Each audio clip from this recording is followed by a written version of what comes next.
நெல்லித்தோப்பு ஒரு தரம், காமராஜர் நகர் 2ஆம் தரம், முதலியார்பேட்டை 3ஆம் தரம். இப்படி தாயா இந்த பிஜேபி எம்எல்ஏ ஜான்குமார் ஐயா தொகுதியை பூரா ஏலம் போட்டு வித்துக்கிட்டு இருக்காரு. வணக்கம் மக்களே.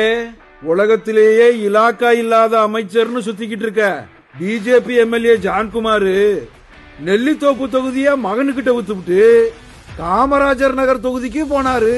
இப்ப காமராஜர் நகர் தொகுதிய லாட்டரி மார்டின் கிட்ட நல்ல ரேட்டுக்கு வித்துவிட்டு முதலியார்பேட்டை தொகுதியில நிக்க போறேன்னு பிளாட் போட்டுக்கிட்டு இருக்காரியா.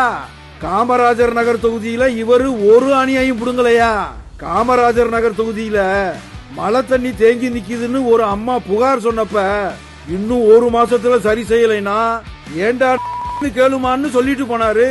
அதுக்கப்புறம் அந்த அம்மாவோட சேர்ந்து காமராஜர் நகர் தொகுதி மக்கள் எல்லாரும் எங்கடா அந்த காணாமனு தேடிக்கிட்டு இருக்காங்க. இப்ப முதலியார்பேட்டை தொகுதியில துண்ட போட்டுக்கிட்டு இருக்காரு. இந்த முதலியார்பேட்டை தொகுதியில ஏடிஎம்கே முன்னாள் எம்எல்ஏ பாஸ்கருக்கு தான் சீட்டுன்னு பிஜேபியில முடிவு பண்ணிட்டாங்களாம்யா. அதனாலதாயா பிரதமர் கலந்துகிட்ட மேடையில இந்த இலாக்கா இல்லாத அமைச்சருக்கு சீட்டு கொடுக்காம எந்திரிச்சு போயான்னு சொல்லியிருக்காங்க. எதுக்கும் முதலியார்பேட்டையில் இருக்க கோயில் சொத்தை எல்லாம் கொஞ்சம் பத்திரமா பாத்துக்கங்கயா. அப்படிதான் சொல்ல முடியும்.